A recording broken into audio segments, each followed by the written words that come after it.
আপন মা না থাকার কারণে বাবার কাছে ও সৎ মায়ের কাছে অবহেলা শিকার, এ নিয়ে কিছু বলবেন?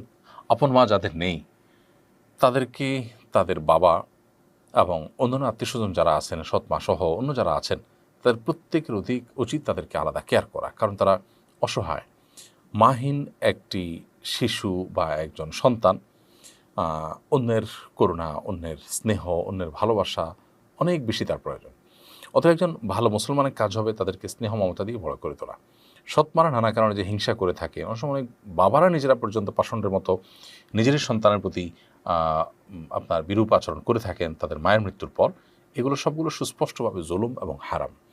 এই জুলুম এবং হারাম কাজগুলো আমাদের সমাজে নানাভাবে মানুষ করে থাকে, অনেক দিনদার অনেক নামাজি মানুষ এগুলো করে থাকেন এবং তারা এটাকে কোনো দোষের বিষয় মনে করছেন না, অথচ এটা বান্দার হক, নিজের সন্তানের প্রতি অবিচার।